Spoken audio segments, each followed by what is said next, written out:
Hey guys, welcome back. సాధారణంగా మనం మనుషుల్నే పురుగుల్లాగా చూస్తుంటాం. మరి అలాంటిది పురుగులు, కీటకాలు వీటిని ఎంత దారుణంగా చూస్తాం, ఎంత హీనంగా చూస్తాం. కానీ ఇలాంటి కీటకాలే మన జీవితాన్ని మార్చే కీటకాలు కూడా ఉన్నాయన్న విషయం ఎంతమందికి తెలుసు? ఈరోజు నేను చెప్పబోయే ఈ కీటకం ధర 75 లక్షల వరకు మార్కెట్లో పలుకుతుందంట. అయితే ఈ కీటకాన్ని ఎక్కువగా వైద్య రంగంలో విస్తృతంగా యూజ్ చేస్తారంట పరీక్షలు చేయడానికి. అందుకే ఈ కీటకానికి అయితే ఇంత కాస్ట్ ఉంది. అండ్ ఇది చాలా రేర్ అండ్ అరుదైన కీటకం కూడా. దీన్నే స్టాగ్ బీటిల్ అని అంటారు. అయితే ఈ స్టాగ్ బీటిల్ అనే పేరు దీనికి ఎందుకు వచ్చిందంటే, ఈ కీటకానికి ముందు ఒక 2 కొండ్లు ఉంటాయి.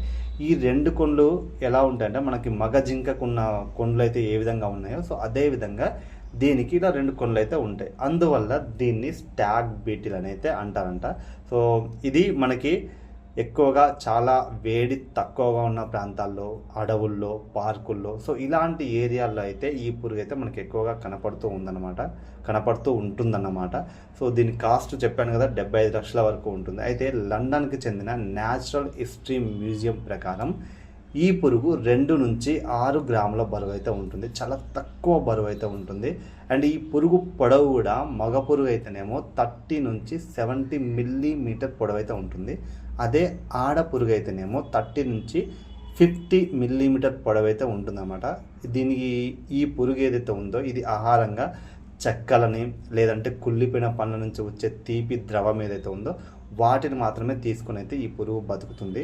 ఇది బతికి ఉన్న చెట్లను అయితే హాని చేయదు, బతికున్న చెట్లని తినదనమాట. అందుకే దీన్ని పర్యావరణం ఫ్రెండ్లీ కూడా అని పిలుస్తారు.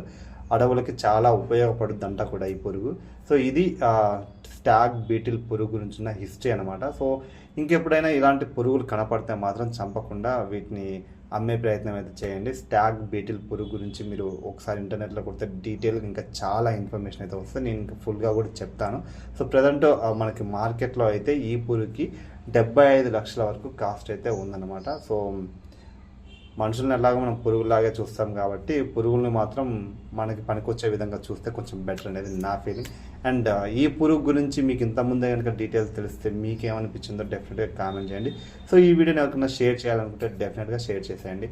సో వీడియో నచ్చితే మాత్రం like, share, comment and subscribe చేసుకోవడం మాత్రం మర్చిపోకండి.